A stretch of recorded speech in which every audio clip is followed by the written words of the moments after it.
যারা আমাদের ব্যাংকগুলো লুট করেছে সেই সব লুটেরাদেরকে সরকার আবার সুযোগ করে দিচ্ছে। কোনো সভ্য দেশে কেউ যদি লুট করে তারা আবার এসে সেই ব্যাংকের মালিক হতে পারবে। এটা কোনো ইকোনমিক পলিসি না, এটা পলিটিক্যাল পলিসি। মানুষ খুশি হয় ও আরেকটা পদ্মা সেতু হচ্ছে, কিন্তু মেগা প্রজেক্ট মানে হচ্ছে ওই যে আবার মেগা কারাপশনের একটা অপরচুনিটি। এই জন্য পলিটিক্যাল পার্টিগুলো এটা আগ্রহ থাকে। কিন্তু দেখেন হাসিনা একটা টানেল করলো, কর্ণফুলী টানেল, এখন দেখা যাচ্ছে এই টানেলটা কেউ তেমন একটা ব্যবহার করছে না।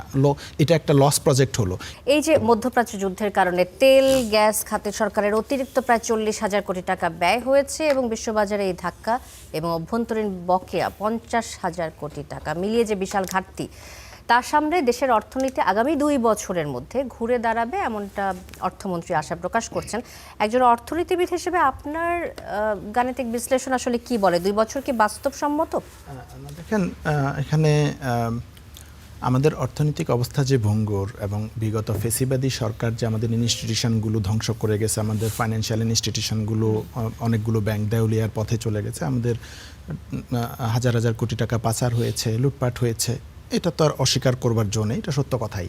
এবং সেই অবস্থা থেকে যদি এটা রিকভার করতে হয়, গভর্নমেন্টকে কিছুটা সময় দিতে হবে, এটা যৌক্তিক, নিঃসন্দেহে এটার ব্যাপারে কোনো দ্বিমত করবার কোনো কারণ নাই। এখন সেটা 2 বছর লাগবে কিনা, নাকি আরও কম লাগবে, বা 2 বছরে আসলে সরকার পারবে কিনা, এটা প্রশ্ন করা যেতে পারে। এখন আমরা দেখব যে যদি গভর্নমেন্টের এখন দরকার কি, যে মানুষের ট্রাস্ট বিল্ড করা, ট্রাস্টটা তৈরি করা যে আমরা এই পথে আগাচ্ছি এবং আমরা এটা রিকভার করব, আমাদের ইকোনমি আবার সচল হবে। দেখেন, একটা ব্যাংক যদি তার ডিপোজিটারদের ট্রাস্ট লুজ করে, মানুষ যদি মনে করে এই ব্যাংকটা দেউলিয়া হয়ে যাবে, তো সবাই টাকা তুলে ফেলবে, এই ব্যাংক সত্যি সত্যি দেউলিয়া হয়ে যাবে, যদিও ব্যাংকটা আসলে দেউলিয়া হওয়ার অবস্থায় ছিল না। তাহলে ইকোনমির জন্য মানুষের এই ট্রাস্টটা খুবই ইম্পর্ট্যান্ট। এখন সরকার কি করবে? সরকার যদি সেই ট্রাস্টটা তৈরি করতে পারে তাহলে মানুষ এটা বিশ্বাস করবে। এখন আমরা দেখছি কি, সরকার যে যারা আমাদের ব্যাংকগুলো লুট করেছে সেই সব লুটেরাদেরকে সরকার আবার সুযোগ করে দিচ্ছে।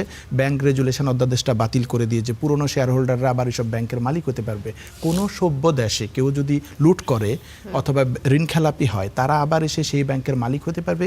এই অপরচুনিটি দেয়া এটা কোনোভাবে মানার মতো না, এটা কোনো ইকোনমিক পলিসি না, এটা পলিটিক্যাল পলিসি।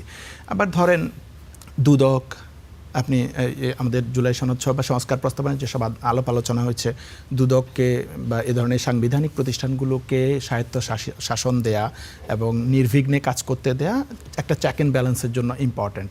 তো আমরা দেখছি কি যে দুদক সংক্রান্ত অধ্যাদেশটা সরকার বাতিল করে দিয়েছে।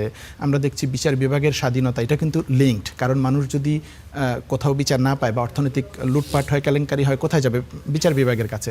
বিচার বিভাগের স্বাধীনতা বা বিচার বিভাগের সচিবালয় সংক্রান্ত অধ্যাদেশ বাতিল হয়ে যাচ্ছে। তো এগুলো একটা সিমটম, লক্ষণ যে সরকার যে বলছে আমরা 2 বছরে রিকভার করব, সেই ট্রাস্টটা আমাকে দিচ্ছে না তার এই ডিসিশনগুলো। যদি বলতো যে আমরা এই সাংবিধানিক প্রতিষ্ঠানগুলোতে, আমরা বাংলাদেশ ব্যাংকের গভর্নর হিসেবে সরকার দলীয় লোক পদায়ন করছে, যেটা সাংবিধানিক প্রতিষ্ঠান হিসেবে করার কথা দরকার ছিল।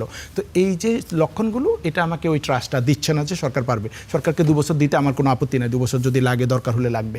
আর যেটা বলছিলেন মেগা প্রজেক্টের কথা, দেখেন মেগা প্রজেক্ট করবার মতো ফিসক্যাল স্পেস আমাদের এই মুহূর্তে নাই। মেগা প্রজেক্টগুলো পলিটিক্যালি খুব লুক্রেটিভ, আমি ভিজিবল ডেভেলপমেন্ট দেখাতে পারি, মানুষ খুশি হয় ও আরেকটা পদ্মা সেতু হচ্ছে, কিন্তু মেগা প্রজেক্ট মানে হচ্ছে ওই যে আবার মেগা কারাপশনের একটা অপরচুনিটি। এই জন্য পলিটিক্যাল পার্টিগুলো এটা আগ্রহ থাকে। কিন্তু আমাদের এখন দেখতে পাচ্ছি আমাদের আসলে ফিসক্যাল স্পেসটা আছে কি না। আমাদের ট্যাক্স টু জিডিপি রেশিও অনেক কম, আমাদের রেভিনিউ কালেকশন কম।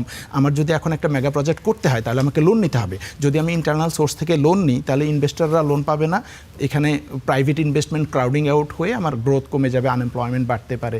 আর যদি আমি এই ফরেন সোর্স থেকে লোন নিই, আমাদের অলরেডি ফরেন লোন অনেক হাই, আমরা লোন পে করছি, সুদেই পে করছি 12 থেকে 15% বাজেটের, এই বিশাল নাম্বার, রাশেদ ভাইও বললেন সেটা।